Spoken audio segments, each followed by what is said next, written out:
So the street's like, hey, if OpenAI gets $1 trillion, then Palantir probably has to get something that's maybe not $1 trillion, but definitely something. I have like 5 simple reasons why I think the valuation has continued to expand the way it has. Number 1, OpenAI is worth $1 trillion, not profitable. Palantir is seen as the actual use cases for AI in the real world. So the street's like, hey, if OpenAI gets $1 trillion, then Palantir probably has to get something that's maybe not $1 trillion, but definitely something. That's what I meant to say.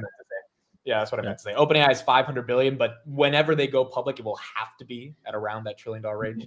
So I guess the street's kind of comping like that. But OpenAI was $350 billion when Palantir was $100 billion. So now Palantir is catching up to it. But yeah, I guess the expected value of OpenAI obviously is in the trillions, and you would argue Palantir is more valuable. So I was talking about this a couple months ago, but the amount of liquidity in options, Palantir is a top 10 traded stock in the entire stock market globally every single day. So when you have that many people just trading the name in and of itself, there's going to be a floor to the stock because there's going to be a lot of people ready to buy the dip and then ready to sell or put puts and calls on it simultaneously. So 4th reason, they're growing faster than everybody, right? So this is the only SaaS company on the planet that has guided 50% growth for Q3 and 45% growth for 2026. The point is, in the age of AI, if growth is what matters and Palantir can sustain it, especially with their free cash flow margins, it will likely continue getting the premium.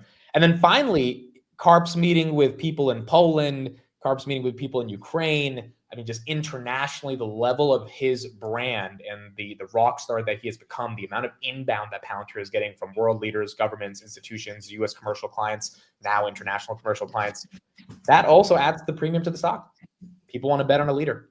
Karp has an autobiography coming out in a week. And I think, again, the stock price at the end of the day of any company is how much someone is willing to pay for it. And if there's all these other reasons besides just the growth, which the growth is incredible, that adds to why people are willing to pay for it,